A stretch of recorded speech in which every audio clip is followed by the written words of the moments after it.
Hey guys, welcome back to our channel. So today we will be filming the labor and delivery story. I'll be doing Isaac's story since I kind of already did Ivan's. And I'll obviously be doing that because she's my only daughter. Just in case if you guys are new to our channel, my name is Jackie. And my name is Claudia. So we do mommy videos, DIYs, vlogs, pranks, challenges, everything. So you just let us know what you want us to do and we'll try to do it, okay? Yeah. So let's get started. I found out in August, the beginning of August. My last period was, I think it was June. And then all of July I kept taking pregnancy tests and they were all negative. I didn't tell ever anything about me taking them because I didn't want to upset him or worry him, because I was worried myself because I was like, I've never had a missed period or anything. But yeah, and then August came, the beginning of August, I was like, let me try one more time. If not, I'm gonna go get myself checked out. And then when I did, it was a Sunday morning, and yeah, I had a positive pregnancy test and I was so excited and I couldn't wait to tell Ever. So as soon as I came out the shower, I went into the room and I told him, and we were both excited that we were expecting a little one. Okay, so my story is when I found out I was pregnant, the day I took the pregnancy test, I wasn't even one day late. Like, that was the day I was supposed to get my period. But I decided to take a pregnancy test. I don't know why. I hadn't been taking pregnancy tests before.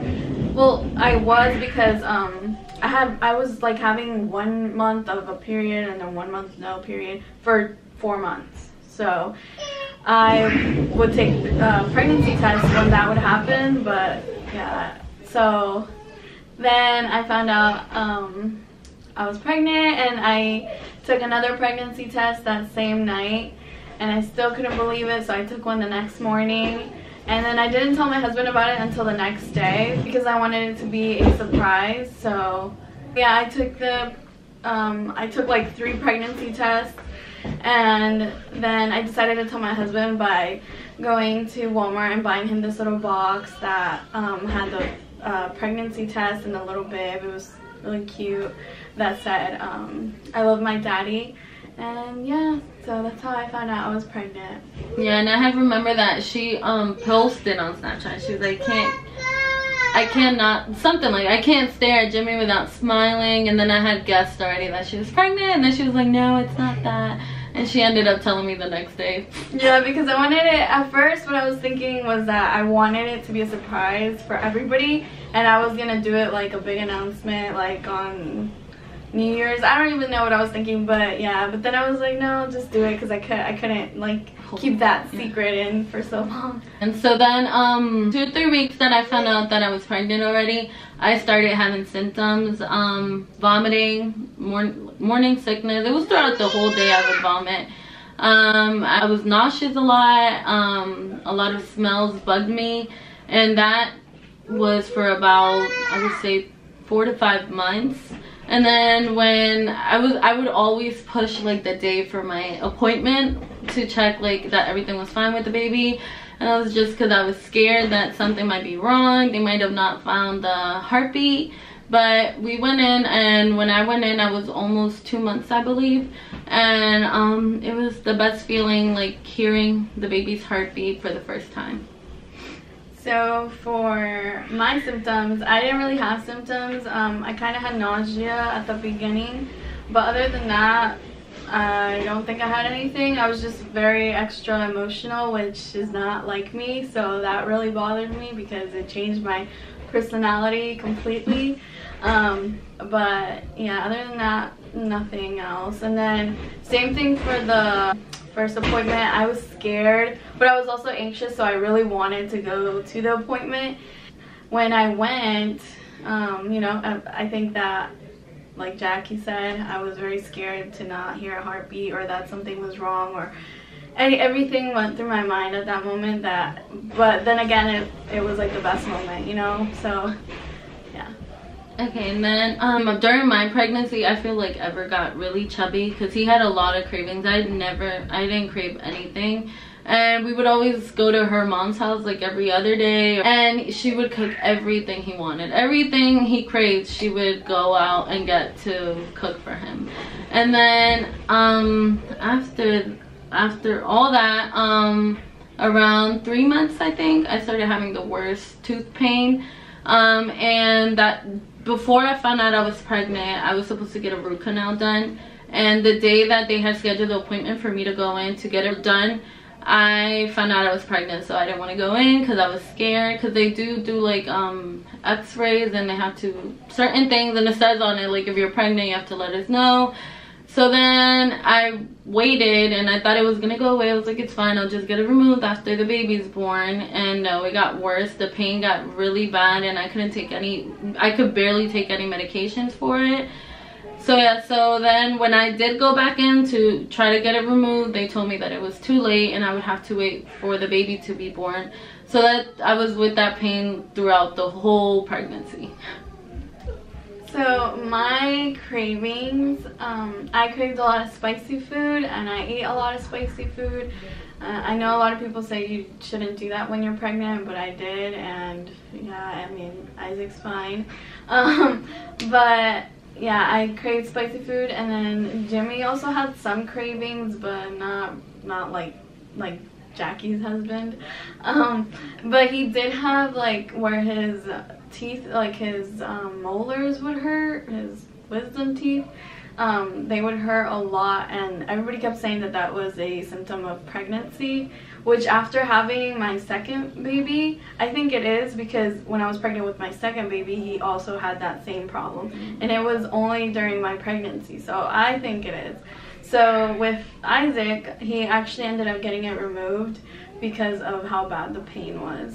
But yeah, other than that, everything throughout the starting of my pregnancy went like really smoothly. Everything was fine. And I remember going into this place that's called Sneak a Peek to find out the gender of the baby, because I just couldn't wait till my 20-week ultrasound. So I went when I was 13 or 14 weeks pregnant to find out the gender, and we bought like this whole package where you could buy like a little teddy bear that has like the baby's heartbeat and like a CD with the lullaby music, and I still have that. So I mean, it's good for memories, but yeah. Okay, and then for me, for the when we found out the gender, honestly, I kind of knew already that it was a girl, because everyone would tell me I was having a girl due to my symptoms, how my stomach looked. Yeah, everywhere I would go, they're like, you're gonna have a girl, you're gonna have a girl. So I was like, I guess. And I wanted a boy. So I knew she was having a girl. Yeah, everyone guessed it. And then, so yeah, so when I went in for my 20-week, I think I had to go to the hospital to get the ultrasound. I don't remember. And when I went, Nati was hiding. She wouldn't let like the people see her, so I cried so much that day. I was so upset I wasn't able to see her or see like what it was. And so then they gave me my next appointment was like in 2 weeks after. When I went in, they checked and everything, and they were like, do you want to know? And I was like, sure. I was already like upset because I really didn't want a girl. And then she was like, you're having a girl. And everyone, my whole family was there, and they were like, we knew it, we knew you were. They had made a bet. My brother and my mom made a bet that if I was having a girl, I think my brother had to cut my mom's hair, and then if I had a boy, I forgot what my mom, I think she owed my brother money or something. So yeah, so he ended up cutting my mom's hair because I had a girl. And then Did you do a good job? No, her hair never grew after that. Oh my. It's the same length, it just does not grow. And then after that, fast forward, the toothache was super bad. I would go to the ER so many times because of it, thinking that they would be able to do something, but they weren't. And then this one night, I remember that I was crying so hard in the bathroom, without trying to like cry soft so no one could hear. Since we did live with Claudia and Jimmy, I tried to like not make as much noise for them to not wake up. And I remember this one night, I cried so hard that my left eye went, like I went blind from my left eye. And when I told Ever, he didn't believe me. So I was like, just take me to my eye doctor to see if anything's wrong. And I do have stigmatism in the same eye. So I was like, what if it just went super bad and I'm just blind forever? And when I went in, they checked and they said that I had a blood clot in my eye, and it's called a retinal hemorrhage. So I had to go to specialists, and they considered me high risk for like 2 months, I believe, after that, to make sure that everything was okay with the baby. And yeah, so I was blind throughout my whole, almost like half of my pregnancy, and I couldn't even drive. It was terrible. And then I got kind of used to it towards the end, and then it went away after I had nothing. So yeah, my pregnancy was pretty rough. I felt like it was really bad. Yeah, I feel like my story is so boring compared to Jackie's. Like, I'm just like, just oh, everything a went regular smoothly. pregnancy. No, but okay, so towards the end of my pregnancy, like when I was around 7 months, I started getting really like high. They started taking really high blood pressure. Like my blood pressure was really high, and that would be every single time I would go in. And I remember one time it was super high that they got like so worried. I can't remember what it was, but it was really high. And so they decided, and my hands and my feet were super swollen. Like I couldn't even fit into my regular shoes. Like that never happened with my second pregnancy, but with Isaac, it was like I couldn't fit into even my flats. Like they would fit super tight. I couldn't wear my rings at all, like when I was already 7 months pregnant. And with this other pregnancy, with my second pregnancy, none of that happened. But with that pregnancy, it was like everything was swollen. So then the doctor would ask me like, are you having any other symptoms? Are you having headaches? Anything like out of the ordinary, I guess. And nothing else was going on, but they decided that I had preeclampsia, which to this day I don't really know what that is. Like I researched it when I was pregnant, and I remember I would get so worried because I would think like something bad was gonna happen to me, because it's usually has to do with the mom, not the baby. Like the mom is, what I've heard, I don't know if this is the right term or not, but what I've heard and read is that it's like your body's like rejecting the baby, like it doesn't want the baby in there anymore, so your body starts like acting funny, like giving you high blood pressures, headaches, your body's swelling up and all that. So I don't know if that's the right thing, but that's what I've read. So I was like so scared, and so they had told me that I was gonna have to eventually get an induction. And with that whole time, the placenta was also like really close to the cervix. I don't know if you guys know any of these terms, but it was super close. Like it was a little bit already like covering it, and they were scared it was gonna cover it like a lot more. It was like less than half, but if it got any closer, they told me I was gonna have to have a C-section. And I was already scared that I would have to get a C-section because of my high blood pressure, because I couldn't have a regular labor if I had really high blood pressure. So that was my whole worry towards the end of the pregnancy. I just like was scared that something bad was gonna happen to me, not necessarily Isaac, because it's not it's not harmful to them, but to me that was my worry. But yeah. So then when I was 7 months, I remember I had the worst pain on my right side. And I remember one night I laid in bed crying, hoping that the pain would go away. And I didn't know if it was maybe a contraction, since it's my first pregnancy. I didn't know if maybe that was going on and I was just gonna have the baby early. So we went to the ER again, because we literally lived in the ER while I was pregnant, because we were just scared of everything. We were just worried something would go wrong, and just for us to like feel good and make sure that everything was fine with the baby. So we went in, and I remember they took me into the labor and delivery room already, and then they were taking forever to come and check me, as always. And then when they went in, they did an ultrasound. They put monitors to make sure the baby was fine. And they ended up finding out that I had kidney stones. And then they told me that that normally pregnant ladies do get it removed while they're pregnant, so then that might be a case for me. But they were like I would have to keep going to my OB like every week to make sure that I was doing fine and not having the pain, and the pain went away as well. It happened again after like the first 2 weeks I had nothing. I remember I had to go to the ER because I couldn't hold the pain. Like I couldn't even breathe from the pain. And I remember that same night that pain happened, I like woke up like without like gasping air. And Ever got so scared. He was like, what's wrong with you? And I was like, I don't know. I was in so much pain. I didn't know even how to explain how bad the pain was. And when we went outside to go look for our car had gotten towed that same night. And I remember I was out there like sitting in the stairs crying of the pain. I never had the baby, and she was only 2 weeks, so she was super small. And he was carrying her, and I remember we were like, what the heck, like how did that happen? And then when we went, we found out that we actually parked in a handicap. So they had towed it. We didn't know. We were just like what, 3 months in those apartments when that happened. So then the ambulance came and they took me, and they told me it was the same thing. And then after that, it actually went away on its own. I haven't had the pain ever since. So yeah, so I guess all of that was like a miracle. I don't have like the tooth pain went away. I got that removed, and then my sight came back, and the kidney stones went away on its own. Like I haven't found any pain. Hopefully. So yeah. So with once I already knew like when I was gonna have the baby and everything, because I was gonna have an induction, which in my opinion is a lot better than going into labor naturally in a way, because when you have an induction, you know what's gonna, like when it's gonna happen, what's gonna happen, and you prepare yourself, you pack your bags and everything, you have everything ready to go.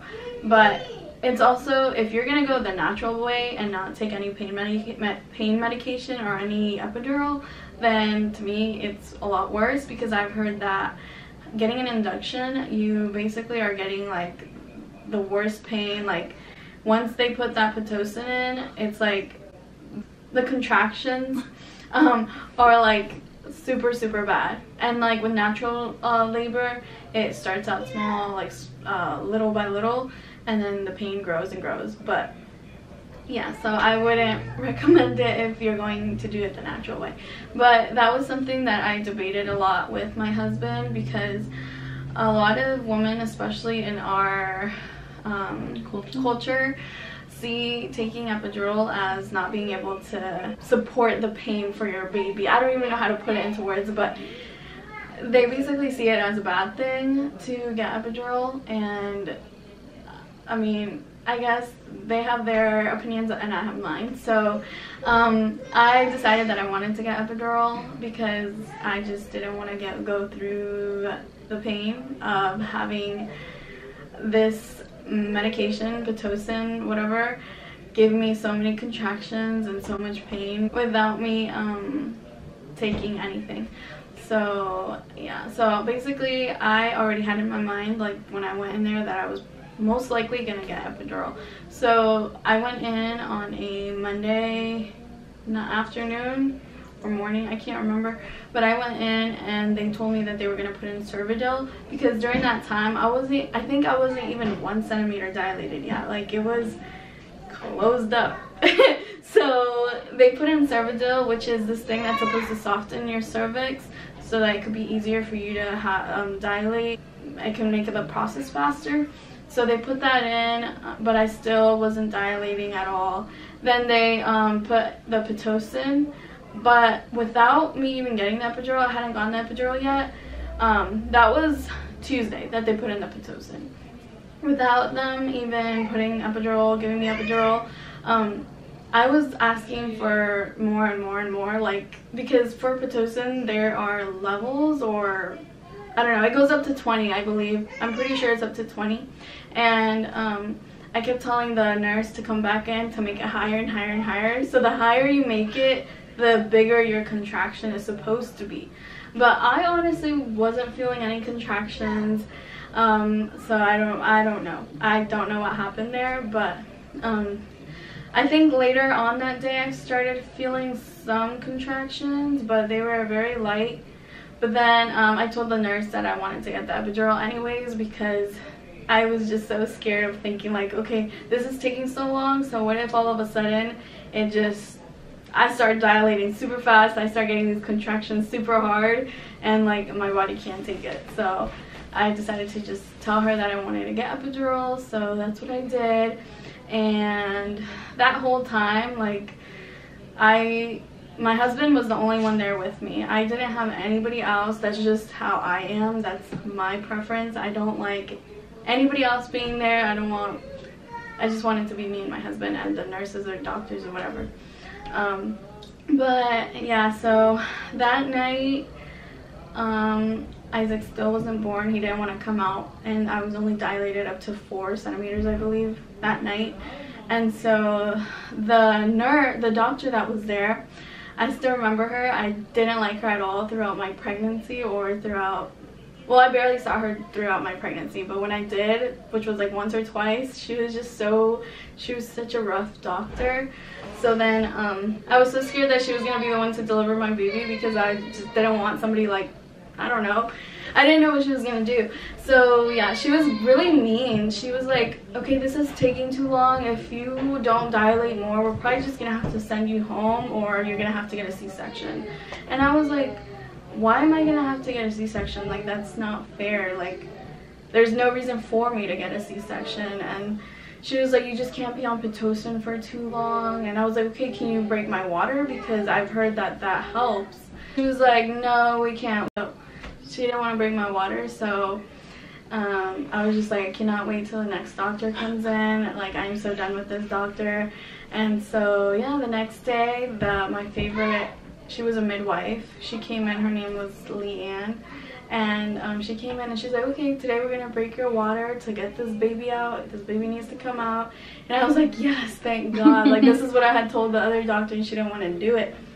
And so yeah, I'm gonna keep going with it after Jackie. Okay, so with my calculation with my pregnancy, I was wrong, and so were the OB where I went. We were both wrong.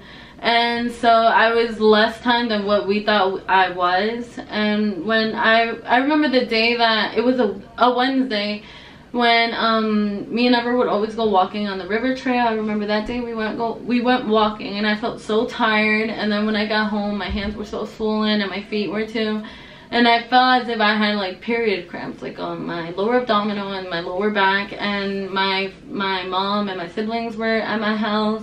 And my mom was like, are you okay? You seem different today. You're like more quiet. And I was just in pain. And so yeah, so then later that night, my cramps were getting, I guess I was having contractions already. So that was getting worse and worse. And before that, 2 weeks before that, I remember that I was already 4 centimeters dilated. So it was like any time now. The doctor said, like, anytime you can have this baby. So I went that day, my contractions were getting worse, and I called my sister because she has 2 kids. And then I told her, I was like, I'm in so much pain, like, I don't know when it's like so much pain for me to go into the ER, because I didn't want to go, because I heard like if they'd send you home like if you're not in that much pain. So I was like, let me just, maybe this is not the worst it's gonna get. So then she was like, just walk around the house, walk up the stairs, because we had stairs because we lived in apartments. So I was like, okay. So I did that for like an hour, and it was just getting worse and worse, and to the point that I was crying. So then everyone was like, do you just want to go to the ER and see maybe what's going on? So I was like, okay, let's go. So we went, and then when I got there, I was 4 centimeters. And they gave me medications to see if, well, they first made me walk like the hallways and walk, and I walked for such a long time. And when they checked me again, they were like, you're still 4 centimeters. And then they gave me medication to see if maybe the pain would go away, and it did. Like, as soon as they gave it to me, I fell asleep, and I woke up to like maybe 4 in the morning, and she told me like, how are you feeling? You're still 4 centimeters. We want to send you home because we still think it's not time. So I felt way better, like all the pain went away. So then they sent me home, and they told me to follow up with my OB that same day. So then we had the appointment around 11 o'clock, I think. And when I had woken up, I felt so much pressure down there. and I was already bleeding, and I freaked out. I was like, oh my gosh, I think it's time already. And then when we went, she checked me and she was like, you're 5 centimeters now. And then she was like, do you think it's time? And I was like, yeah. And then I had told her already that when I woke up I was bleeding a lot. And then she was like, you know what, I know how this feels like, I know the pain you're going through. So she was like, if you want, I'll just send you, go home, get the bags, and then go back to the ER. So we did that. We went in, and I was having really bad contractions, and I didn't want to get the epidural. Same reason that she said, like, my mom was like, you shouldn't get it, like, you could do it without it. So I tried. I was like, I could do this, like, I'll go through the pain and everything will be fine. So then during that time that I was not trying to get it, I ended up getting a fever as well. And they thought that I had gotten sick before, and I wasn't. So then I remember they were, I don't know what they did to lower the fever. But yeah, they were just scared that my fever was so high. And then I remember that my sister and my mom and Ever were in the room with me. So they were like talking, and even that, like, everything would annoy me. I'm like, can you guys please shut up? And I hate it whenever would come next to me and ask me, like, are you okay? Like, do you need anything? I just wanted to be alone. Like, it was, the pain was terrible, to the point that I started crying. And then the nurse came in and she was like, are you sure you don't want the epidural? And I was like, oh, what the heck? Like, I was already 7 centimeters. I was like, yeah, I'll just get it. And she was like, it's better to get it while you're having contractions, because you won't really feel the pain from the epidural going in, because you're already having pain. So I was like, okay. So I honestly felt everything. Even though I had the epidural, I feel like only one side of my leg like fell asleep. And then then they had to come in and they broke my water as well. And after that, it was like I dilated even quicker. And then I felt like I had to poop so bad. It was so much pressure, and I was like, what the heck? I was like, I need to go to the bathroom. I kept telling the doctor that. And then when she checked, she was like, you know what? It's actually time for you to deliver the baby. And then the doctor came in and the nurse came in, and I pushed for almost 2 hours, I believe. The doctor even went to go deliver another baby before she came back to deliver Nanti. And I had the doctor that she says she doesn't like, because I don't like her either. I actually saw her a lot during my pregnancy, and every time she would do an ultrasound or something, Nanti would hide. Like, she wouldn't let us see her. And it was every time we had that doctor, and she was actually the one that delivered Nanti. And so yeah, so that happened. And then I remember Ever was so excited. He was supposed to be helping me, holding my hand, and he didn't. He was up front seeing everything, and he was like, she's almost there, she's coming, keep pushing. And I honestly had no more strength. Like, I was so weak. And after she came out, I remember that I like blacked out. And then they put her in my chest, and I was like, I was like, take her away, like, put her in the bed already. I didn't want her on me. I was just so exhausted. And my mom she was like, she's not gonna make it, she's not gonna make it.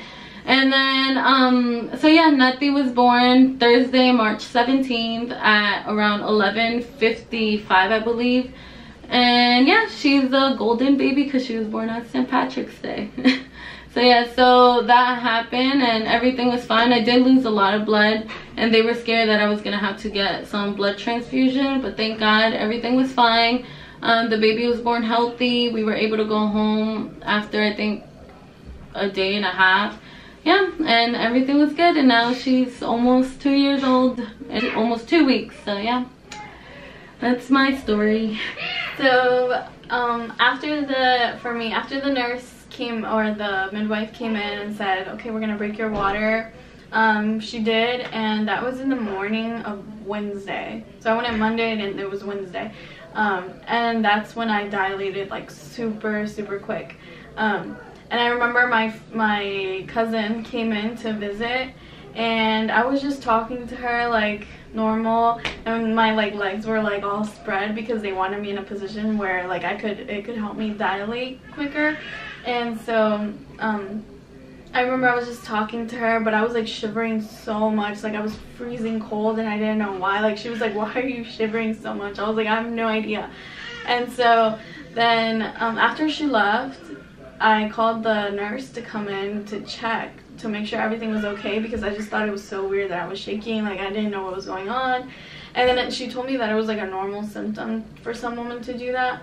So then she checked and she's like, oh my gosh, you're 10 centimeters dilated. This baby is ready to come out. I was like, oh my gosh, like I was just thinking like, dang, this baby could have came out when I was like talking to my cousin, like something, I don't even know. But then so she's like, let me call Leanne to come in, and she was doing something, I can't remember, but I was like, okay, this, like I could, even though I was on epidural, I could feel pressure, so I knew it was time to push something out. So then she was like, okay, you know what, she's on her way, so just start. And so as soon as she came in, like I literally pushed, I don't even know, but it was like 3 or 4 times, and then like less than 2 minutes Isaac was out. Like it was super quick, super fast. And yeah, he was born on a Wednesday at, I can't remember the time right now, but it was sometime during the afternoon. I think it was 4 something. I'm sorry, Isaac, if you ever see this, and I can't remember. But he weighed 6 pounds, 14 ounces, and he measured 20 inches. So yeah, we were so happy with Isaac. He was always such a happy baby, and he still is such a happy baby, even though now he's gotten so many bad habits. But yeah, that was my birth story. And fun fact about our kids is that Nati was born, I was 37 weeks when Nati was born, and she was born March 17th. And Isaac was born August 17th, and he was due on September 3rd. Oh yeah, Nati was due April 3rd. So yeah, it's so weird because they were both due the month after on the 3rd, and they were born the month before on the 17th. And we were both 37 weeks, so they're exactly 5 months apart. Yeah. Yeah. And you could probably hear Ivan crying in the background, but yeah. But okay guys, we hope you guys enjoyed this video. Please like, comment, share, subscribe. Bye! Bye!